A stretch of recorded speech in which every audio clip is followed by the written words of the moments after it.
thought I understood food, and then I met Michaela. I thought I understood the principle that food is medicine. I thought I ate the right things. I thought I did well, like pretty decently. I eat clean food. I eat vegetables and legumes, and I am not a fan of junk. And so I was convinced that I understood food and that I understood how to not be sick from food. But when I spoke to Michaela, I was challenged at how little I understood about food and how to look at food as medicine for your soul. I understood that you could be buying all the whole foods and still getting it wrong. I understood that eating clean doesn't mean having a healthy body. So if you've done all the things, you've hired all the good people, you have a nutritionist, you have everybody by your side, but you still don't understand why your health is not where you want it, you may want to lean in. If you have a colleague that has suffered from chronic illness or something you can't explain, yet you can't seem to see what they're eating that is causing it, it may be time to pull a stool and get close. Because today we have someone that does what they call body hacking. How can you hack your body? How can you hack every corner of your cell and beat the system, whatever the system is that exists for you, so you can build the health that you want? That's what we are doing today. We have Michaela, I'm interviewing Michaela, and I am going to take you through whatever the system is, whatever she's discovered, whatever secrets exist that we have been, I don't know, shut from, because most of us don't know what we don't know. And so hopefully today will be the end of I don't know, I didn't know. There are no more stories of I didn't know because I didn't know. Now you will know. And now you will have full responsibility of your health going forward and how you win the game of your blood cells and your health and your vitality and everything in between. Welcome to the show, Michaela. I am excited. And as you can see, I am just moving around and around using the wrong words where they're not supposed to be. But welcome to the show. I'm excited. Truly honored. Thank you so much for having me. It's going to be a fun talk today. Tell me about body hacking. What is that and what should we expect today? So body hacking is how we can create better circumstances for our body to function properly.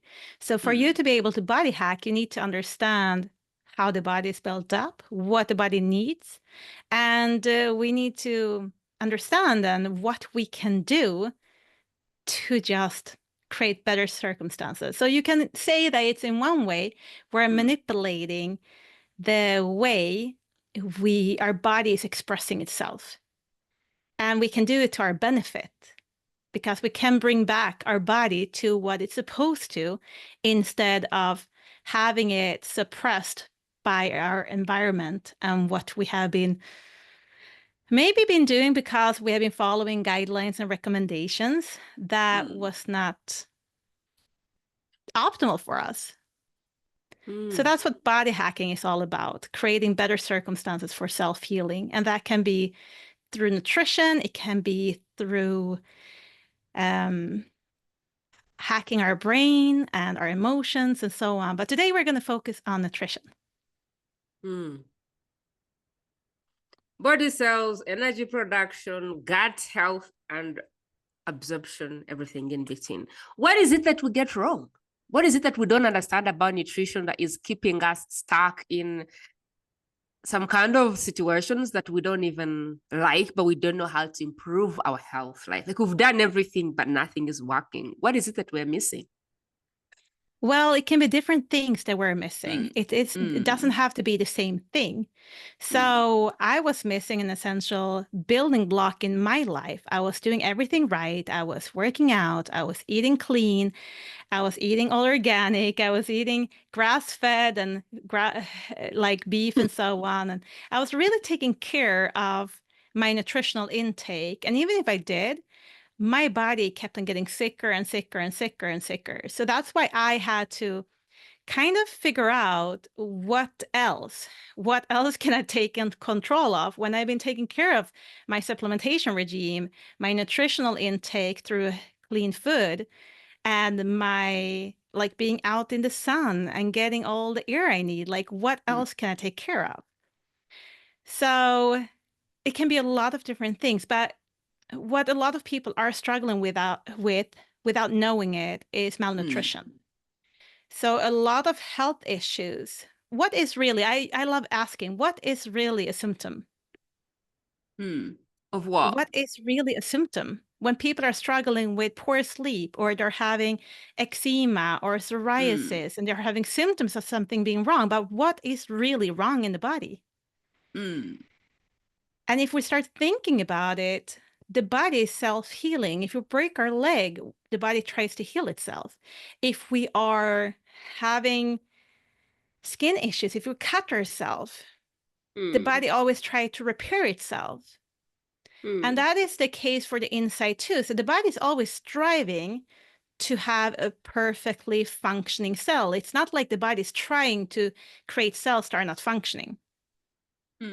But what is happening is that if we are struggling with the malnutrition, we're not going to be able to have the system work the proper way. So for our cells, for example, if we're not having all the vitamin and minerals the cell need, we're not going to be able to create the energy. And if we're not able to create the energy, we're not going to have cells that are functioning the way they're intended to. And that's when the body starts showing symptoms. The body showing symptoms is actually just a cry that everything is not working as it should. And people are suppressing symptoms and they're hiding them behind names. They're calling them aging. They're calling them like it's because of my DNA. It's just a part of getting older. And they're blaming all of these things, that the symptoms, on factors that it doesn't have to be there, but we are accepting them because other people are also experiencing it. So let me ask you a question.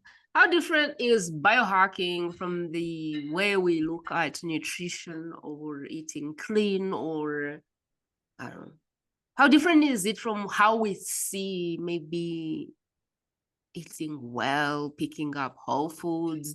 Like for me, I eat legumes and I don't know, there's just a way I understand how to eat and the green stuff. Like, how different is biohacking from our ordinary way of let me go pick whole foods or let me go to the garden and pick food? How different is biohacking? Because I feel like biohacking goes 1 inch layer, like 1 inch deeper than we are seeing today. So what's the difference? Open the door for me. Let me understand what's the hacking? Like it feels like some ninja thing. Well, it is kind of, we have to understand that just because we're eating healthy doesn't mean that all the nutrients that are supposed to be in the food is actually there. So if we start to understand what our body really needs, what is the minimum levels of vitamin C, of vitamin D, of vitamin K2, of B vitamins, and then we're having all the minerals and all the fatty acids and all the proteins, what are our minimums? And then we start to make sure that we're getting at least what the body needs. Because a lot of people are just focusing on eating healthy and eating whole foods. And that is good, but we need to understand that how we're growing the food today is actually in soil that is struggling. The soil have been overused and it's not resting the way it's supposed to. Many, many farms today, they become very big and they have equipment to handle certain types of grains or potatoes or strawberries. So today, a farm is not doing everything, a little bit of everything. Today, people are growing things in big quantities on the same soil over and over, year after year. And they're using heavy, like big machines going over. And of course, it might be like, if you're having local farmers, they might be having small-scaled farms, and that is lovely. I would love everyone to source out those farms and go there and buy their veggies and their fruits and everything, because that will stimulate the small farms, which are producing foods that are more nutrition dense Mm. And also, you might be able to have a shorter time frame from when you're harvesting the food until it's on the plate. Because we can see with spinach, for example, they're supposed to be very rich in vitamin C. That from your harvesting it until it ends up on our plates is usually no vitamin C left in it. And it's because it Mm. takes too long time, because every hour after we think about it as a flower, if you're bringing a flower back home to your loved one and you Mm. forget it in the car one night, and then in the morning it will not look as happy Mm. because it starts to downgrade. And all the vitamins and minerals and nutrients our veggies need to be able to stay vibrant and healthy, it starts to downgrade. So what we're able to eat is very little. So biohacking is more about understanding what we need and making sure we get enough. And thanks to us living in 2024, there are more and more tests available to measure this. And not only measure how much you're eating, but what is your body actually able to absorb? Mm. Because if So, we're not able to absorb it, mm. it doesn't matter how clean we're eating or how expensive our supplementations are. If our gut health is not functioning properly, then you're going to struggle no matter what you're putting into your body. So it's about Okay. understanding and then Mm. aiming for correcting it. Okay. So there's a little bit to pack in there. So you're saying, one, just because you walk to the shop and see healthy things on the stall in the shelf doesn't mean that the nutrients that they promise are still there. No. It could be we've been transporting these things for days and days. And by the time you're receiving the thing, it's not as good as it was when it was uprooted. You're saying if I am buying supplements, they might look like supplements, which give me XYZ, but I don't know. Can you measure that? What are you saying exactly? Because I feel like even now when I go to the shop, I am not trusting what I'm seeing on the shelf. I'm thinking, is this what I think it is? Mm-hmm. You're saying we've now, something has been taken away from us. Not all of us can afford to have a farm. Not all of us can afford to rear chicken. Even though you rear chicken, when you go to buy the chicken feed, you have no idea how that chicken feed has been made. So what you're saying is this is a USA problem. I think this is a first world country problem because where I come from, we can still access the garden. We can still go and remove those things from the garden. We still kind of still have a hand to, if you wanted to eat something that feeds on green, you could. Not everyone is doing it, but I know that this person sells grass-fed hens, and this like we still have that luxury of knowing that this is, I don't know, organic, but I don't know about the soil and its depletion rates. Also, when I go to the store and see supplements, I have no idea how to measure that and if they're accurate or not.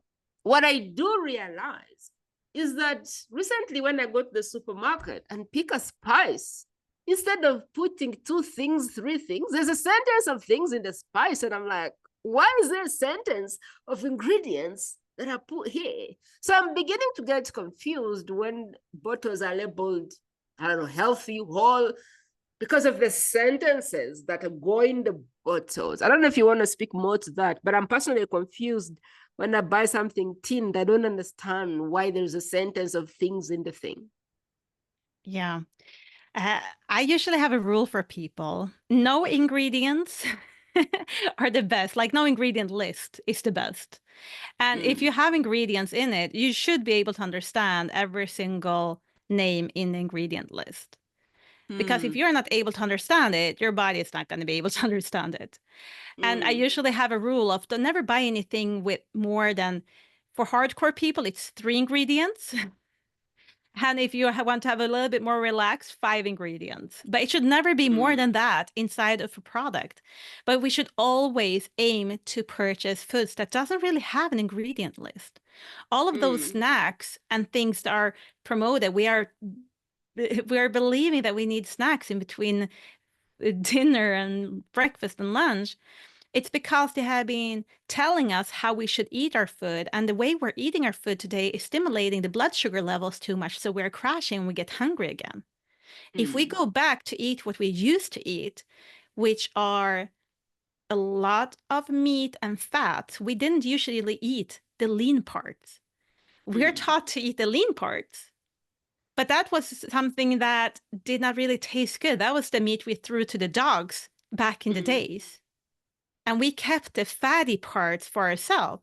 And the fat is what keep us full for a longer period of time. The fat makes the food get released slower into our stomach and through our digestive system, which makes the blood sugar levels not spike as much, which makes us more happy and content. So we don't need food in between our meals. But it's true that like people are going out there and we're struggling today when we're going to the store because there are so much and there are so many ingredients, and a lot of those ingredients should not even be allowed inside of food. And that is something I am educating a lot about. For example, the harm of vegetable oils. It starts to be more buzz about it out in the media, but people still don't understand how vegetable oils are harming us so much. Vegetable oils are actually omega-6s. Omega-6s are pro-inflammatory. So if we cut ourselves, the thing that is saving us is that we're able to create inflammation. And it's the omega-6s that are creating that inflammation in our body. So we need a certain level of omega-6. But omega-6 is in everything that grows. So we get omega-6 through our fruit and our veggies and everything that grows. So grains and and also in the meat, because the cows are also eating grass that grows.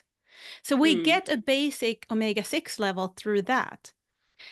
But in the vegetable oils, we're getting so much. We're getting so many omega-6 molecules in very little amount. And all of that inflammation need to be balanced out. If we're not balancing it out, we're then having too much inflammation in our body. And it starts on a cellular level. So omega-6 builds up every single cell.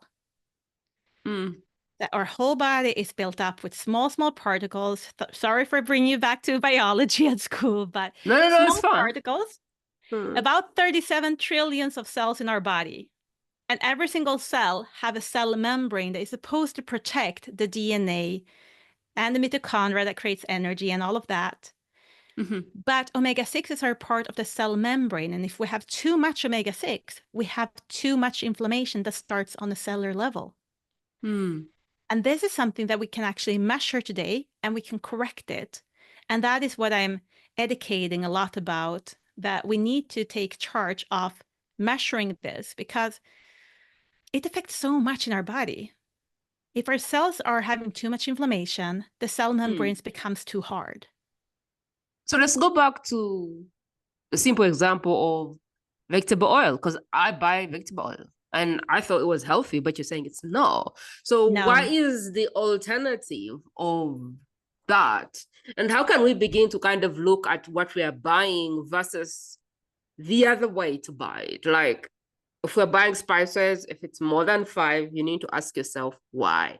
So the less spices, the better. I think I got that. Doesn't matter what they're slapping on the label. Just think how many spices are in here. If you can't understand what the spice is, maybe. I got that. It's better to blend it yourself. Okay. So now the oils. Okay. And vegetable oil may not be as healthy as we think. So what is the alternative? What is a safe way to buy oil instead of? Yeah. So first of all, it can be fun to understand that vegetable oils have never been a part of our diet until after the Second World War. That's when we started producing vegetable oils. And then suddenly they put it into everything. So even a granola bar or a protein shake or whatever we think that is healthy can have vegetable oils in them. So it's very important to read the labels. See if you have sunflower oil, canola oil, or any vegetable oil, like all of those, don't buy it. So what we should use instead is extra virgin olive oil is super good, but the olive industry is also a shady business. There is so Mm, much olive oil that is sold as olive oil that is not really clean and good olive oil. So it can be a mm, little bit tricky to find out, but a really good extra virgin olive oil is very good, but you should not cook with it in high temperatures. So it's better to just sprinkle it on top of your food instead. Coconut oil is a little bit more stable, but what is the mhm. most stable is actually just butter and ghee and even bacon grease. But bacon should be uncured and nitrate free if you are doing bacon. But if you're doing that and then you're saving the grease and you can fry in that, that is also a very stable fat source. And the food tastes amazing when you're using it. So hold on. Olive oil shouldn't be cooked to heat. It's better Not when it's until eaten raw. smoking. Exactly. It should never smoke to the smoking Mm, point. And if you're cooking in olive oil, you can do it as the Italians. They actually keep a little bit of water, a glass of water next to the stove, and they keep on adding a little bit of water because if it starts to smoke, come to that mm, smoking point, it's actually the water that evaporates faster than the oil is evaporating. mm. So that way, if you keep on adding water, it will keep the temperature a little bit lower so the oil doesn't become toxic. So what But you're saying is if you're using oil, it's better to use it like in salad, something that you eat at raw temperature. Okay. Tell me about butter, because I feel like my body doesn't like butter. So I've been having this struggle of butter and oil and butter and oil. And suddenly I have like a digestive resistance in my body. And I know it is to do with either butter or oil, but I have no idea. But lately I feel like my digestion is struggling hard. okay, And I is it don't know, on? but when I take butter, I feel like there's so much sweat created when I test the food, and I'm like, mm-mm. I think my body doesn't like dairy. Okay. It can Mm, be that your body doesn't like dairy. If you're mm, struggling with oils as well, just grease in general, it can be that you're lacking enzymes, so you're not able to cut down the fatty acids to smaller pieces. And in that mm, case, digestive enzymes can be very beneficial. But if it's mm, the butter itself, it's usually the protein, and that is when you can use ghee instead, because then you have taken out all the milk protein from it. I actually like ghee Yeah. from the cow. So then the problem is the dairy, the milk, which Hmm. might be still in the butter. I actually don't mind ghee. So it's not in the ghee, and that's why. Okay. So then I would tell you, use ghee if that works for you. It does. Before, though, I think I used to use oil and it was fine, but lately it's not. Like lately, I feel like something is off with my digestion. Yeah, but we are going through phases and the Mm, digestion is changing all the time. And a lot of women are struggling with digestive issues and they're struggling with lacking enzymes mhm, and hormonal problems. And there's a lot of things going on. So if we're struggling with enzymes, for example, usually that happens after we have been malnourished in proteins for a very long period of time. mm, Because looking at it, enzymes are proteins. Also, hormones are built up with proteins. Not many people know that. They just think they have a hormonal issue. But a lot of the mm, times it can be that the woman have under-eaten proteins for so many years that eventually the body is saying, oh, nope, we can't produce more hormones because we don't have the proteins. mm. Amazing. What is the best way to look at this work? What are they? How can we categorize this work? Or maybe do you want to go like, what is the best way to present this work for someone who doesn't know what they don't know? What is the best way to bring the work? Is it through categorizing it, like this is what you need to know? Or is it through going through the myth and maybe saying these are things that people really don't get and kind of attacking those? What is the best way for you to tell us what we need to know about biohacking? Well, it would be fun to talk about myths that people have been believing. I cannot pronunciate it. If no one have understood it yet, I'm from Sweden originally. um, But it all depends also if the person want to learn. Not all people are subjective, like doesn't want to. I have actually had clients of mine that have been telling me, Michaela, Mm. sometimes I wish I never got to know you because ignorance was a bliss. And now they have changed so much with their health and their food intake that they're thinking about everything they're putting into their body, but their health have changed so much. So they're, of course, very, very happy that they have been able to see the changes. But for people that doesn't know anything, first of all, it is important to understand that we need to have the right building blocks for our body. So if you start thinking about the nutrition you're eating as building blocks, and if you're starting to think about your body as a vehicle, a boat or a car, whatever vehicle you like, think about that. And then of course we can build a boat out of paper. We can do paper boats, but if you put it on the water, how long time will it be able to float? So if you're not having the right building blocks, the body is not going to be able to build itself the right way it's intended to. So, for example, if you want to build a house and you're ordering all the blocks and they're coming and dumping them in front of your house, I mean, where you're going to buy your house, and when you're going through the inventory, you're only having half of the building blocks that you need, and they replaced it with a bunch of things that you don't usually use as material for building a house. Could you build a house? Probably. Will it be the same function? Maybe not. Will it be able to withstand heat, rain, wind? Probably not. So if we start thinking about our body like that, and then we can start thinking, okay, what do we need to eat? And we need to have all the essentials. So if you are wanting to learn about all the essentials, Google will be able to help you if you don't remember everything. But go and Google essential vitamins, minerals, proteins, and then fatty acids. A lot of people forget fats. But if we're going through myths, a lot of myths are that, for example, what is a fun one that people usually ask me? Do you have any question that you want to ask me? Yeah, I do want to ask you a lot, but I just wonder what. I don't live in the US, so I don't know a lot of US best problems. I do have problems, but I do not know if the problems I have will be very relevant to someone who is in the US, a place that is highly industrialized and possibly doesn't have as much real organic. So I imagine the problem is dilution or commercialization or deception of people selling things, calling them good when they're not. It's not as much of a problem here because I can get the organic stuff, but I've seen it. I just imagine in the US it's probably 100 times more of a problem because no one has a garden, and it's just my assumption anyway. I don't know.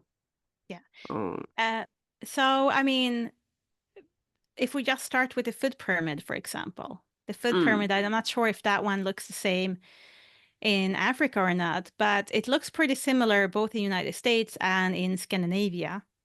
How we're taught how we should eat, where the meat is up on top, which the least we should eat, and then it goes down to fruit and veggies, and then grains are the biggest component like that we should have in our diet. And that is completely false. Grains usually don't have any nutritional beneficial for us, like it contains a little bit, but it contains so little nutrients for us. And it spikes our blood sugar so much. So if we're looking on the statistics over people starting developing diabetes and pre-diabetes, for example, we can see that when we start cutting down on the meats and the fats we were eating, then we start to replace that with grains, and that's when all the health issues starts. We have too many grains, too many vegetable oils, and too much sugar because that is what we fill our plate with when we don't have meat and fat in it on it. And that's when we see that all the curves starts going up. So a lot of like baby food items, for example, they're not there to actually be nutrition dense for the kids. They're there because a company wants to earn money.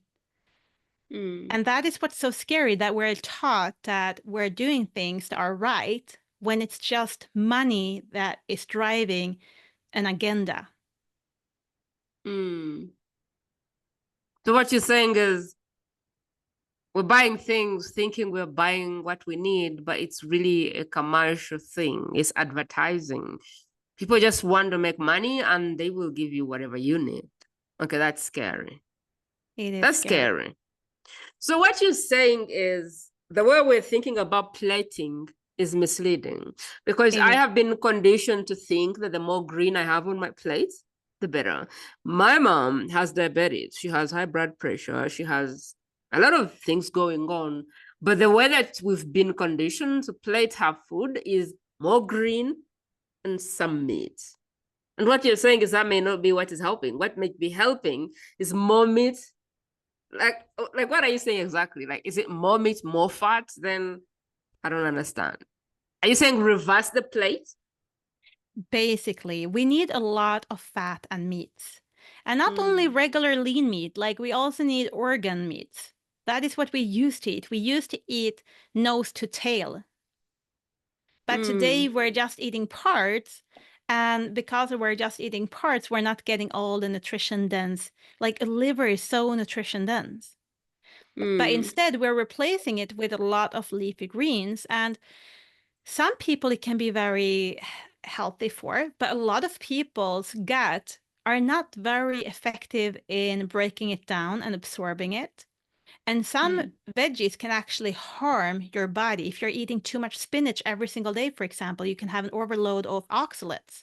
If you're having too much green kale that is raw, that can actually it can be too harsh for your gut and you can start struggling with leaky gut because of it.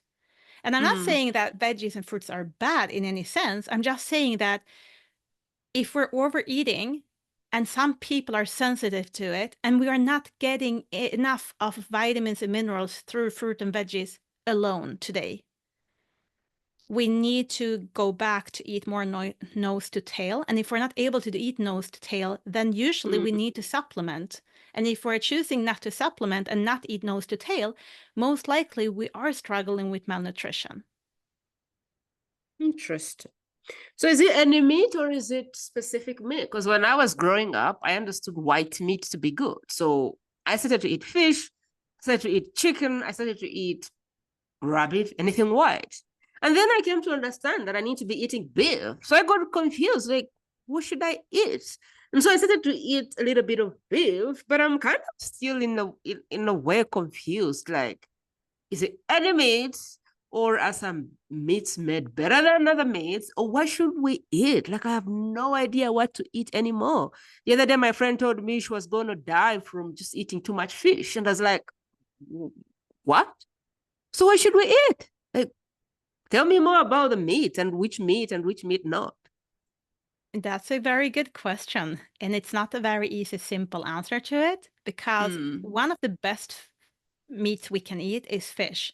But the problem today is mercury poisoning. So a lot of people that are eating very healthy, they end up with mercury poisoning. I know that, for example, Tony Robbins, he got mercury poisoning a little while ago because he had been eating too healthy, had been eating too many salads with salmon, and it's just the environment today is putting toxins in places that we don't expect, and it can be harmful. But if we're looking at meats, a lot of people have that idea that red meat is dangerous, that red meat is linked with cardiovascular disease and so on. And this is a myth I want to actually use a few minutes to explain, because the reason why this happened was because of the seven country study. So they tried to find a way to prove that eating meat led to poor health. So the scientist that was out there creating this study, he looked at all different countries, and they were many countries that ate a lot more meat or ate the same amount of meat that did not have any high numbers of cardiovascular disease. But it was 7 countries where they had more health issues, more heart health issues, okay? So then he picked them out of all the countries he was looking at because they were less healthy and they were eating meat. But all the other countries that was also eating meat and was still healthy, he did not count them into the study. So in that study, he's not taking into consideration how much vegetable oils they're eating, how much sugar they're eating. He's just looking at the people are having the highest meat consumption and that they struggle most with health. But do you think it would be safe to say that if someone, if there is a recommendation from the country that you should eat less meat, and then you have a population that is eating more meat and they're not following those recommendations, maybe those people are not that good at following any recommendations at all. And maybe those people are also drinking beer every night and having unhealthier lifestyle because they don't care about recommendations. So what I'm saying is it's not meat itself, it is the sugar, it is the vegetable oils and all of that. But meat became the villain because they wanted to prove that meat was wrong, because there was it's so much money behind not eating meat, because then Mr. Kellogg's cornflakes and all of the guys that are earning a lot of money on processed foods, they will earn more money because that's what we're replacing it with. So a lot of the studies out there have a hidden agenda. And what I'm trying to educate people is listen to your intuitive body, you know. What would you do? What would you believe if you were just put on an island and no one told you anything? What would you do? What would you eat? And if we can start thinking back how we used to live, that is more how humans have been developed over thousands and thousands of years. And suddenly, the grocery stores today look completely different than it did when my great-grandma grew up. For sure. For sure. But for me, if I had a chance, if I didn't know anything else, I'll just eat green stuff. I'll just eat legumes. I'll just go to the garden, uproot food and eat that. That's what my mom ate. My dad, on the other hand, ate a lot of meat and drank a lot of whiskey. But it was very confusing because dad never fell sick, even though he died faster, but he enjoyed his life. My mom, on the other hand, has been bedridden for a long time, yet she ate the cleanest I ever knew. So I'm a bit confused why, despite her eating clean, she seems to really struggle with chronic illness. But I can probably go back and say it's the medication. What can you say about, and I know maybe you don't want to go there, but what can you say about kind of reversing chronic illness with food? Like, what does that look like? Or is it something you even want to talk about at all? So what I'm usually telling people is that we can't really reverse diseases, but if the disease is due to malnutrition, what is happening when we're adding the food back into the system? So maybe the symptoms are not because of a disease. Maybe the doctors labeled it a disease, even if it wasn't a pure disease. It was a malfunction of the body caused by malnutrition. So it depends what the real reason is behind the disease. But in my experience, a lot of diseases are just malnutrition. A lot of our health problems, when we're looking at it, it is leaky gut that people are struggling with. So particles are leaking out in the bloodstreams. It is unhealthy cells. So the cells are not able to produce enough of energy, and that the nutrients are not able to get into the cells and waste and toxins are not able to get out.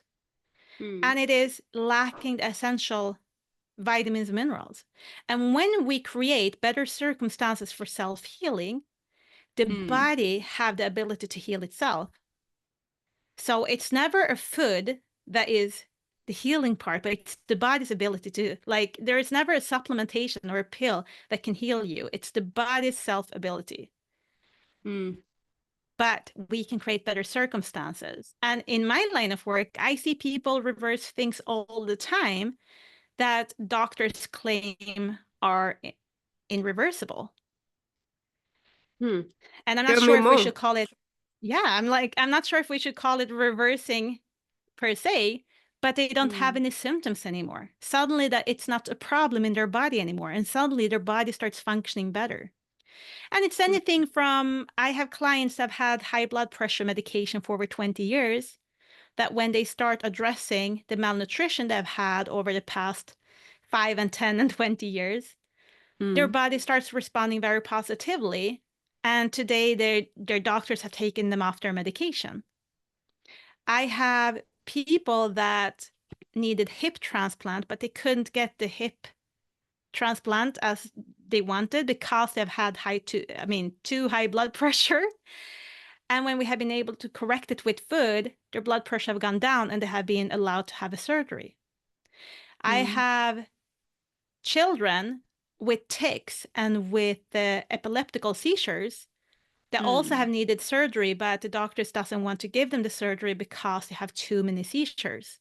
That when we're correcting their imbalances with their food, they haven't had the seizures anymore and they have been allowed to have surgeries. We have stories of women that have struggled with miscarriage after miscarriage after miscarriage after miscarriage, that suddenly, even if they're over 40 years of age, have healthy babies. And there are so many stories out there, from everything from skin conditions to allergy issues to autoimmune symptoms, that are all sharing that when they're creating better circumstances and when they're body hacking their body, things are just resolving. They start sleeping better. And when they start sleeping better, they start recovery better. And when they do that, their gut health is working better. And there's just like one thing after the other. But what a lot of people have been doing is they have been thinking that it doesn't matter what you put into the body. And they have been so trained to ask the doctors for advice. And the doctors doesn't have any knowledge about how the body is built up with the nutrition. I speak with doctors all the time, and they have no clue how a cell membranes are built up. And if they don't know that, how can they address that with nutrition? They don't have the knowledge. And then we have been trained to look at them as an authority, like they know everything and they have the answer to everything and they are the absolute. So and the doctors doctors don't have every answer, for sure. Yeah. For sure. So, when my mom was diagnosed with colon cancer the first time, I asked the doctors, what are your recommendations regarding her food intake? And they said, there is no recommendations. And they even gave her ice cream at the hospital. I was like, well, don't you guys know that cancer is fed by sugar? And he's like, there is no scientific evidence about that, so we can't talk about that. And here I am, I've been studying nutrition for so long. I'm just boiling inside of me because there are so many people that are, and when doctors say it doesn't matter, they go home and they think it doesn't matter when it could matter. And they could have done a lot for their own health, but they're so taught that it doesn't matter. It's only the doctors that are allowed or can heal you. I want to talk about, I know there is someone who's not aware of health, no, doesn't care. Probably that's not the person who is interested in this conversation. There's a person who, for whatever problem, they run to the doctor, they take a pill. I don't know, that's fine. I think also health has kind of a time when it rings a bell and you get alert. And so if you're still enjoying the junk and, enjoying pill XYZ, that's fine. At one point when you're, I think, ready for this conversation, you can come back. But I want to speak to the person who's actually aware, who's actually conscious, who's actually thinking they're healthy, who's actually eating all the right things. What do you want them to start doing to be sure that they're not missing anything? Like, I do have eczema, and I can almost tell that it has nothing to do with anything and maybe something to do with food intake that I have not paid attention to because I eat like limited things. I've just added meat to my diet recently, and even when I'm eating meat, I'm like, why do I need to eat meat? But because I'm thinking, meat is healthy. My husband eats a lot of beef, and I'm like, I'll eat some piece. But I force myself. So I do have like eczema on my face sometimes, and I'm like, this has to do with the food I have refused to eat, but I don't know what it is. and I don't want to go to the hospital because I'm going to get some pills, some creams, and I know that I need something else, maybe in my mouth, to then counteract. But I have no idea. Like, I don't have a very good idea of what am I missing. So if we have been doing all the good things, we've been very faithful with trying to eat clean, and yet we have something that we know is not right, what should we start? How should we begin to think? Because I would love to know, why do I have eczema, or why do I have a digestive problem? Like, for me, I would like to know, where should we start looking, so that we can kind of go, this is the problem, and so we can reverse it or take the right things. Because for me, I feel like it's something I'm not eating. Yeah. Yes, you're right. So eczema and all skin conditions are usually very close linked to gut health. And when our gut health are not optimally working, so you have already said that you're struggling with butter, for example. So we know that there are some things in your gut not working optimally. Then I would encourage people also to start paying attention to your own poop. How is your poop doing? Like, is it looking like a hot dog that is one piece and that is not floating, but actually going down? Or is it floating? Well, that's a sign for you not being able to absorb all the fats that you're eating. So you might be struggling with an enzyme issue. If it's small pieces, it's constipation, and that is not good. So it's just like a bunch of different things. And if you want to learn more about poop, it's like super easy to Google poop, like how should poop look like, and you will get all the visions of like, what is the problem? But gut health is a very, very important when we're struggling with skin issues. But then the other thing that you need to focus on is also, if I were you, I would go and order a balance test. A balance test is able to measure how many pro versus anti-inflammatory building blocks there is in every single cell. Because most likely, if we took a blood test on you today and looked at it, most likely you're having too many pro-inflammatory building blocks in every single cell in your skin. So your skin become very reactive. So whenever you're struggling with anything, that will react first and you will have skin issues. And the reason why you are showing yours as skin issues are usually because of your DNA. Another person can have exactly the same amount of inflammation in every single cell, but may not show anything in their skin, but they might struggle with high blood pressure instead. So there are different reasons why people are experiencing different symptoms, but the root cause can be the same.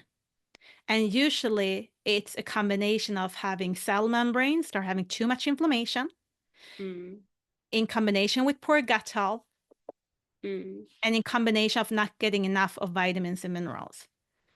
But you also have to understand when we're talking about proteins, because you were asking, I didn't feel like I answered that question good enough.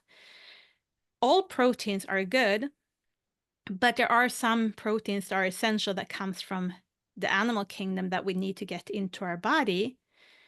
And of course, you can get it from veggies too, but you just need to eat so many different kinds to get a full spectra every single day.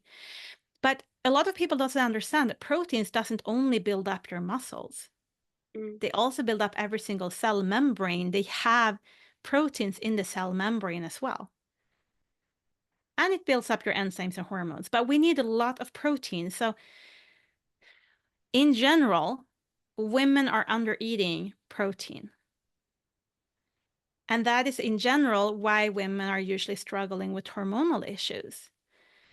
And you were talking also about, what if you're doing everything right, you go to the doctor and everything looks perfect, and the doctors are taking blood work on you and they can't really see an issue, or maybe they see a hormonal issue and they give you Levaxine, for example, the medication that's stimulating your giving you enough of hormones. And you go back home, you take it, and you still doesn't really feel a difference. And you still feel like, excuse my language, but you feel like crap. So you go back to the doctor takes new blood work, and it looks perfect. And you're still here like wondering, what is happening with my body?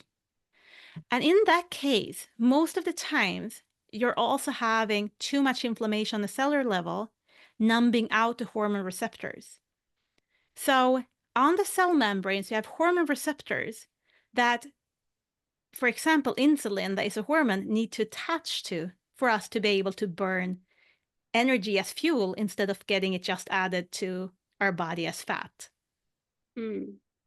If we're struggling with thyroid issues, it's usually causing the conversion of T4 to T3. It needs to convert. A lot of our systems, a lot of our hormones need to have something happening to them to be able to use them in our body.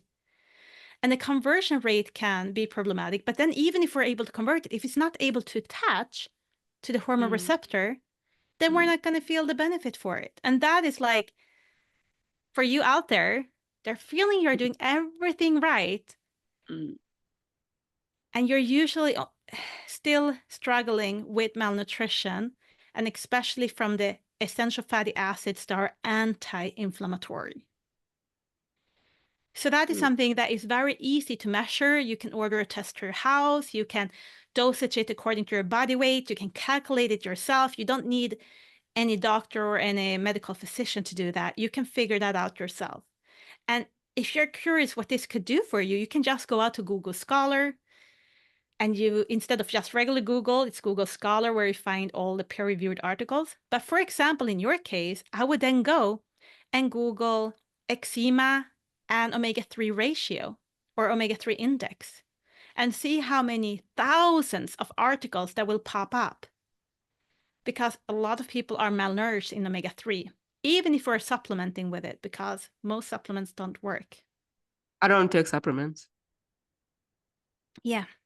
But I also don't know that I don't eat some, like I'm not even a food person. So I would have to pick the things which are necessary, important, because I'm not a foodie. I'm not excited about food. Let's eat. Like, no. So if I have to eat something, it better make sense. It better bring something, because I'm eating because I think eating is necessary. I am not really so excited about food.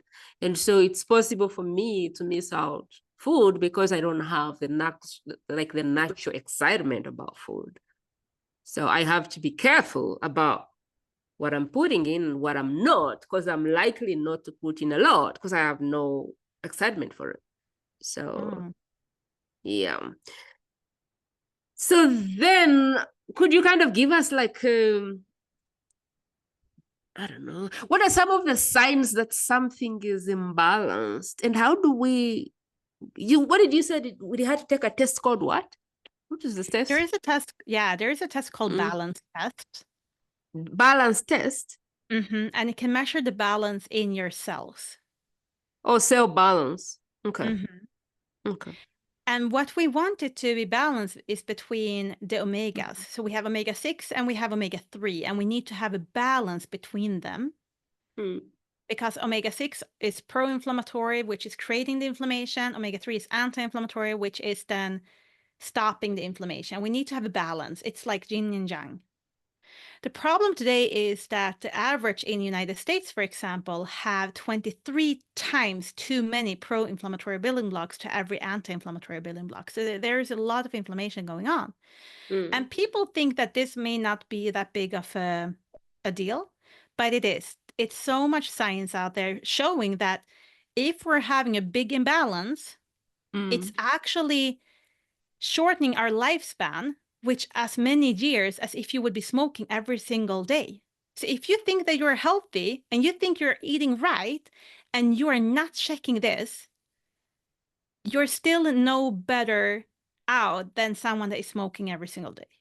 Wow. That's how much shorter lifespan. So they're talking about 4.7 years shorter lifespan if we're ignoring our balance. And that is why we can also see people getting sicker and sicker in younger ages, because the balance starts out earlier and earlier, like the imbalance, I mean. And it's because of our food habits that have caused us to have this big off imbalance. And if we take my case, for example, I did everything right. I was eating healthy, all organic. We were 50 families growing organic food together. We harvested and like we ate it, and it was very close to my house. So we were basically harvesting it, putting it on the table that day. I was also ordering half of a grass-fed cow, hanged it up in my garage. I parted it myself to make sure that all the meat came from that animal, that came from that pasture, that came from that farmer. Because I was so particular in choosing the food I was eating. And even though I was this way, my body kept on getting sicker and sicker and sicker. And I did not understand it. With every single child, my immune system, my whole body took a deep dive. And it all started with my firstborn. I developed shingles after having him. And after that, my immune system was always suppressed. After my second child, I started to develop grass and pollen allergies. And then it turned into a cross allergy to almost all fruits, including watermelon, plums, pears, apple, everything. And also veggies like avocado, carrots, and cucumbers. So here I was, a nutritionist telling everyone else to eat lots of fruit and veggies, and my body was so allergic to it. I needed 2 to 3 different allergy medications every single time I had it. And then after my third child, I developed a chronic neck pain that caused me to feel like I was paralyzed. If I was not standing 100% straight, in any other position, it got locked in and the pain was excruciating. And I did not understand it because I did everything right. And when I found the balance test and took the test for myself, it showed I had 9 times too many pro versus anti-inflammatory building blocks. I corrected that, and that was my missing key for my body to start responding. How did you correct that? How did you correct that? Yes, I added a supplementation into my regime, but I was already supplementing. I was already supplementing with pro and prebiotics, with omega-3. I already took a multivitamin. But I just changed out my supplements because not all supplements are created in a way where it's actually very bioavailable. So I changed them out to another brand. I calculated it according to my body weight. And 2 months later, I was 100% pain-free. 8 months later, my body had started, like did not need allergy medications while eating fruit and veggies 8 months down the road. And my body had kept on improving itself year after year after year now. And even my skin, before when I was feeling so bad, I was afraid of getting any older. I could not imagine myself turn 50 and 60 years. Like, it was impossible for me to imagine because I was in so much pain and I was so unhappy because of all my health issues. And now I just feel excited over aging because I'm actually reversing all the symptoms I had so much. I'm just feeling better and better the older I get. And that's a beautiful blessing. But so it's possible. Let's go back. You're saying today you can walk in any hospital and you can ask for a test called the cell balance. Actually, you can't do it at the doctors. They don't have this technology yet. So how do we measure what should we do? Because some of us are thinking, I need that test right now. Yeah. So what should we do? We need to kind of know how to apply these things, Michaela. What should we do leaving this podcast? Because we want you can health. you can go out and Google it. It's sold by a company from Norway. If you want to support me and my work, you can find it on my website as well. But it's you're just ordering to your house, and it's shipped to over 100 countries, so you should be able to get a hold of it no matter where you live, except for New York, because New York have crazy policies of not being allowed to ship any blood in the mail if you're a private person. Only clinics are allowed. So cell balance, this is a blood test. You'd have to send your blood. Exactly. But it's done double-blinded. It's never linked to a person, and it's just a prick in the finger like a diabetes test, so anyone can do it. My daughter does it herself on herself. Okay. So then you take this, you get a result, and that result shows you the ratio of something to something, and that should show you the exact supplement you need or the exact foods you can eat more of. Does that make sense? Yeah. It does come with the recommendations on what foods to increase.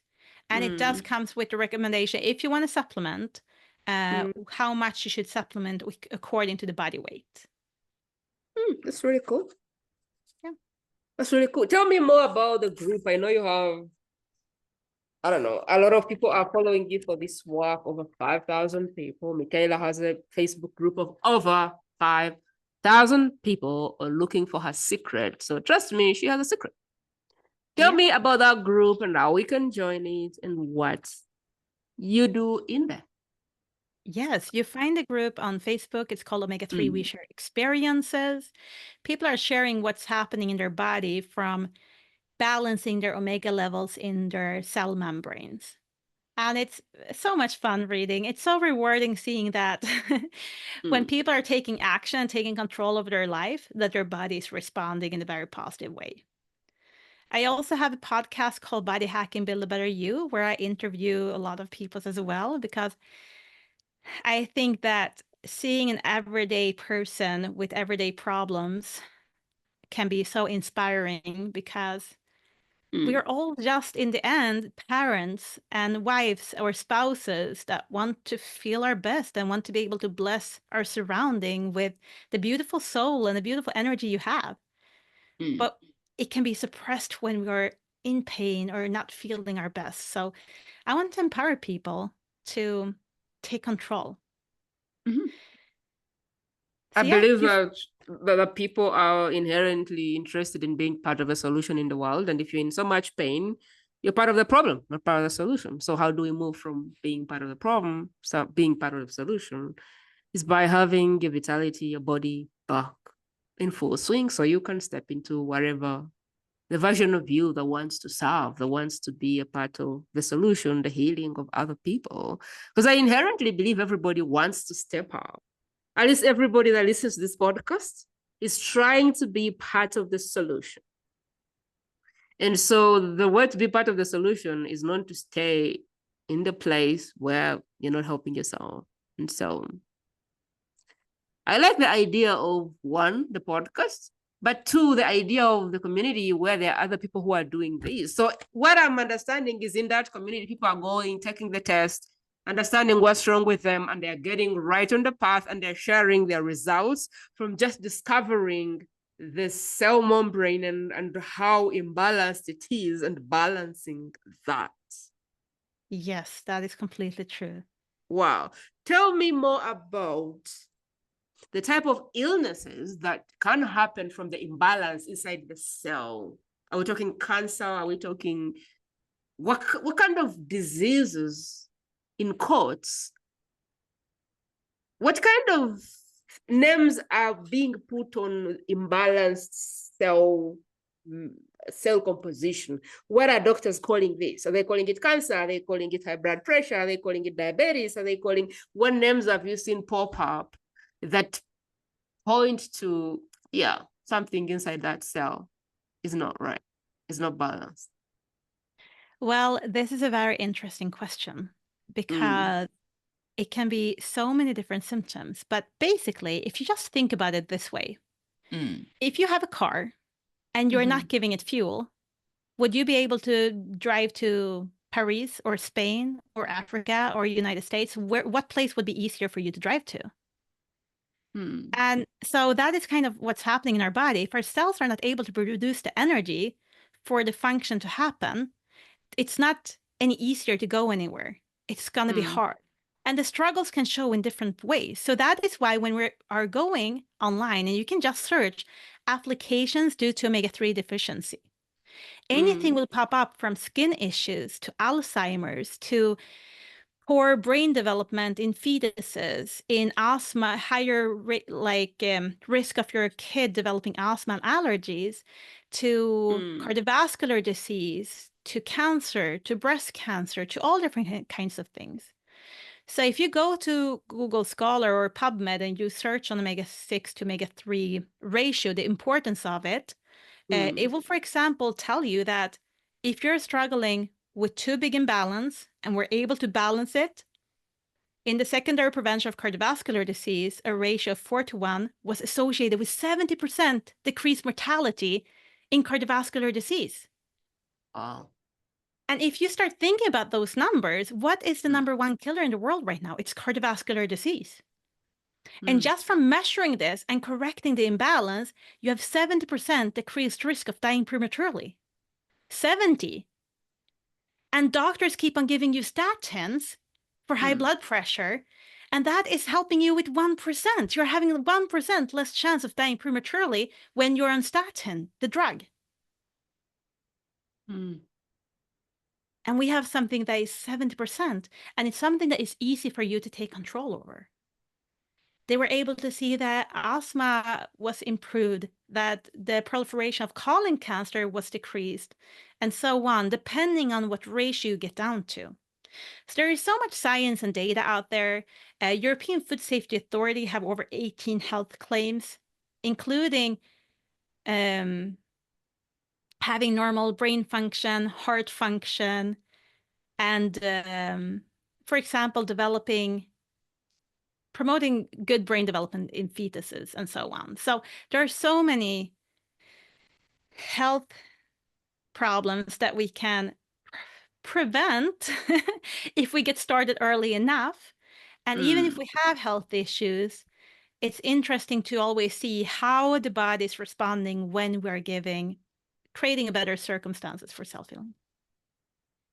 I've heard my brother say that autism could result from cell imbalance. I don't know, where is your truth on that? He's so much into eat wealthy, eat healthy, eat well, health stuff. But he kind of said a lot of autistic babies could be helped if their mothers understood better when they were pregnant. And I don't understand the depth of that, the truth of that. Do you have anything to do with neurodivergence versus that, the cell membrane or whatever? Yes. So first of all, I want to say, because this is a very sensitive topic, I believe that every single mom is doing the best to her ability. And I don't think it's an easy answer on this, because it's not the same truth for every single case. But I do believe that we see an increasement in the amount of kids getting autism today due to a couple of different factors. So we used to have 1 in 20,000 kids in the United States being diagnosed with autism. Today, it's 1 in 37 kids. 1 in 37 kids are diagnosed today. And it's time for us to ask why, because this is not normal. It's not how it's supposed to be. And it's something in our environment that we need to look at. So when we're looking at autistic kids, for example, or just kids in general, what we have to understand is that our brain is built up with fats, and 60% of that fat comes from omega-3. It comes from omega-3. A lot of Americans doesn't like eating fish. They never eat fish in their life. And then what are we gonna build up a baby brain with if we're not eating it? Because omega-3 is not something that we can produce. It's something we need to eat. So what is happening is that we see a very high increased rate in miscarriages because the body is not physically able to create a healthy baby brain. And if we're able to create a baby brain and we're not eating it, we need to take it from somewhere else. So a lot of women actually take building blocks from our own brain and we give it to our baby's brain. So they have been able in UK to see on X-rays how women are having a 5% decreasement in volume, in their brain volume, before and after pregnancies. And it's because we're trying to feed the baby what it needs and give it to what it needs to be able to create a healthy baby brain. But if we're not having the right building blocks, we're taking other building blocks, and the other building blocks are omega-6s that are pro-inflammatory. Do you think it's smart to put a lot of pro-inflammatory building blocks up in the brain when it's developed? It needs to have a balance. So if we doesn't have a balance, it's going to create a problem. But it doesn't have to be an issue. It can be an issue, especially when you're combining it together with poor microbiome. Today, women are having very poor gut health. Women have usually been on antibiotics during pregnancy. and we have been stripped out of good microbiome. And the way we're eating our food, it's feeding the bad gut bacteria. So when our babies are born, they don't really get the good microbiome they need to get through a vaginal birth. And a lot of babies are born with C-section, so they never get exposed to the bacteria we have in our uterus. So there is a bunch of different components where brain health can't really get developed properly if we don't have the right building blocks for our brain cells. Then with the poor microbiome, we're going to create an environment that is hosting a lot of bad gut bacteria and not so many good. And that is directly affecting how our brain is doing too. So those two things. And then, of course, being subjected by environmental toxins. Flame retardants in our car seats, baby car seats, for example. All the plastic baby toys, all the chemicals used in their house when you're cleaning the house that are not good and they're toxic. And even if the company that you're buying products from is called Earth Healthy or clean, whatever, it doesn't matter that the products are good. It's usually still very bad stuff. It's just the marketing. It's just marketing. And then, for example, you will be one of the first ones maybe to hear this. Aspartame that have been proven to be very, very dangerous for us and creating a lot of problems in our brain. Aspartame that used to, people start to understand that it's dangerous, that it's not good. They were just approved by FDA to be renamed to amino sweet. Wow. So if they know something is bad, they're just hiding it behind another name again. Amino sweet, people will think that is something they have heard about. Essential amino acids, they're essential. So people will think that is something good for you. And it's so harmful. Wow. But it's the culmination also of toxins that the mothers are subjected to. Because we give that to our babies too. So there is a lot of factors here. And I don't want any mom out there that might have a child with a diagnosis to feel bad. We always do what we can do with the knowledge we have. But if you know of someone that is planning of becoming pregnant or might have just had their baby, please let them know about this so that they can be proactive, basically. There we have it. I feel like I have a small degree in biohacking. That's Michaela Morrell for you. She is a Swedish nutritionist. She is specializing in cellular health, body inflammation, and all things. She's a body hacker. Like, she will hack the body. So if the doctors have failed to help you, if you've done all of the things and you still feel like something is off, you may want to join the group. There'll be links in the show notes where you can join her Facebook group to learn more about the cellular composition and how you can hack your own body to get what you want. The best way you can support Michaela's work is think about who in your world would find this life-changing for them. Who in your world has a chronic illness and they are doing all the right things. Like, I can think about my mom. She would definitely benefit from this. Who do you know that has been doing all the good things and doesn't deserve to suffer, but they're still suffering? There's still chronic pain going on. Who do you know that has seen every doctor and right now they're just praying because no one understands what's happening? Who do you know that doesn't seem to go past that condition and you can't seem to figure out why? Who do you want to have better health? That's the person that deserves to see this video, and the best way you can help is to be the vessel of this message. Just send them a message and say, you won't believe what I had on this podcast. I just thought I would share. Let them know about this, because before Michaela, I didn't know more of these things that I know now, which really changes how I look at food and how healthy I think I am, and possibly positions me better for my first child. Maybe that child will find a better landing ground, which she wouldn't have if I wouldn't have met Michelle. So I believe Michelle's work needs to get out there. And I'm trusting you to be the vessel for the work. So thank you so much. In addition to that, please check out in your app, what can you do? Can you subscribe? Can you follow? Can you rate? Can you review? Can you comment? I don't know what you can do.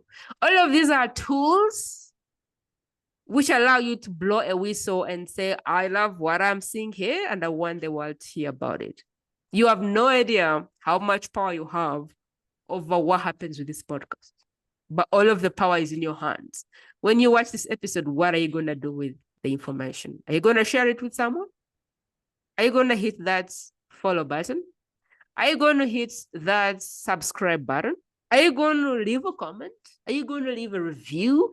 Are you going to rate the show? I do not know what you can do, but whatever you can do, believe me, it makes more of a difference than you know. So I am trusting you, trusting your intuition. If something serves you, please go ahead and support the work. The best way, any way you can, would be appreciated. Michaela, we're getting to the end, and I'm wondering what you would like to send us off with. So I would like you guys to just take back control. Understand that you can do more for your body, and understand that if you go to the doctors, your outcome doesn't matter to them. It's not them that will live with the consequences of if you are getting better or not. It's only you living with the consequences. So I tell you to get empowered, learn as much as you can about your body, explore it, understand it. And when you start understanding it, respect it. We can't just fill up our tank with gas to 60% and expect to be able to travel 100% of the distance. We need to respect our body, we need to show it love, and we need to feed it all the nutrients it needs. And when you do that, the body will start to thank you. The body is really the vehicle to our dreams. If you're trying to create a life on your terms, which is what most people are trying to do, and trying to create a change in the world, and you're trying to serve the world, I think the best way to do that is to take care of you.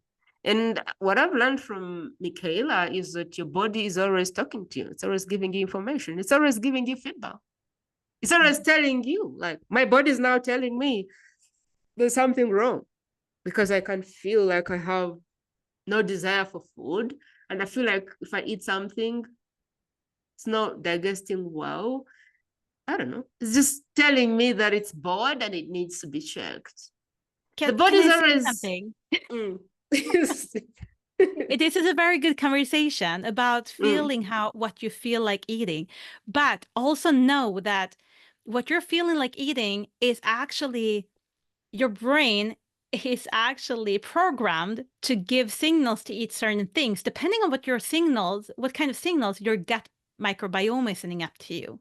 So if you're having a lot of bad microbiome, it will send signals to your brain that you love pasta more, you love bread more, you love sugary things more, and you will like alcohol more, and so on.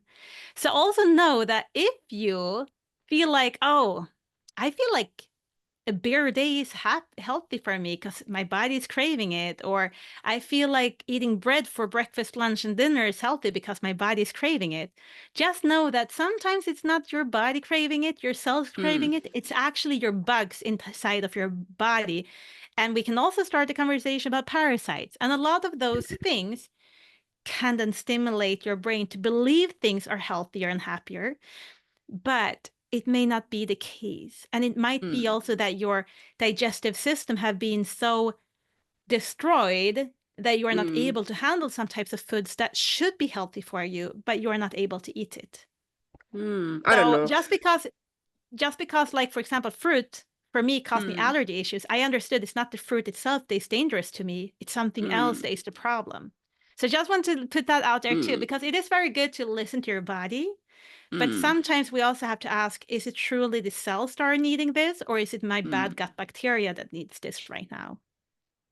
I don't know. What I know though, Michaela, is I need to take the test, because the only thing now that my body wants is like ginger or pineapple, or it wants acid to break down whatever. And I can't see how much I've eaten. Like I can't see what is clogged in the body. But it's like it needs to take like acidic food to burn it down. So for me, I feel like I need to take the taste. Like I need to know what is really happening. And so I think for me, what I've really picked up is listen to your body. And if it's showing you signs of something being off, follow it. Take the test. See what you find. Figure it out. No, take the test. It's better to know than not know. It's like I use that as intuitive guidance. Take the guidance. Go take the test. Because this can be the difference between you living 5 years more or not. And so why not? This is the only vehicle we have to create the impact and the life that we desire in this world. So why not take care of it? I really want to appreciate you, Michelle, for showing up and giving us so much. I've taken so much notes, I don't even know where to start. And for creating the community, which I think will be very cool, and I would like to personally join. And I hope that more people join. What's the name of the group on Facebook? Omega-3, we share experiences. Omega-3. Why not body hacking community or whatever? Well, I kind of started my Facebook group before I started my podcast, so that's why. I might have to change the name eventually, but right now it's still Omega-3, we share experiences. Okay, so Michelle Morrell, you can go to our website. All these things are there. Body hacking podcast, Build a Better You. That's one way you can find Michelle. And the Facebook group, I think I'll be putting that in the show notes. That way you can just click on it and join, because I personally can't remember it after 1 second. So I have a feeling that it would be a problem. Other than that, Michelle, thank you so much for blessing us, for being with us, for sharing your wisdom with us. But I think for the most, we want to appreciate you and celebrate you for the time in the wilderness and trying all of things and failing and you know, coming into some things that worked and picking the courage to want to share that with the world, because that's really like what this podcast is all about. Deciding that you don't want to keep the secret yourself. Deciding that you don't want to be the best kept secret out there, that you want to share whatever the best solutions, answers you have received. So really want to celebrate you for wanting to share that with us and wanting to share so that we don't have to pay the price that you have paid. So we're really grateful for that. And thank you so much for being such a wonderful and generous guest for us today. Thank you so much for having me. And I wish everyone out there more empowerment to your life and healthier and happier lives. I really think that's it. I hope you've gained from this. I hope you share it. I hope you go ahead and get the test. I'll probably be putting a link to Michelle's recommendation of the test. I hope you'll be taking this test. I'll be really hoping that you take this advantage and dive in, take your test and kind of take this and change your life. Is what I would hope will happen from this podcast. And I hope that you will share it with someone who you want to see around and alive and healthy for the longest of the time. Sending you loads of love, lots of healing, lots of light. And hoping to see you very soon on another podcast. Have a great one.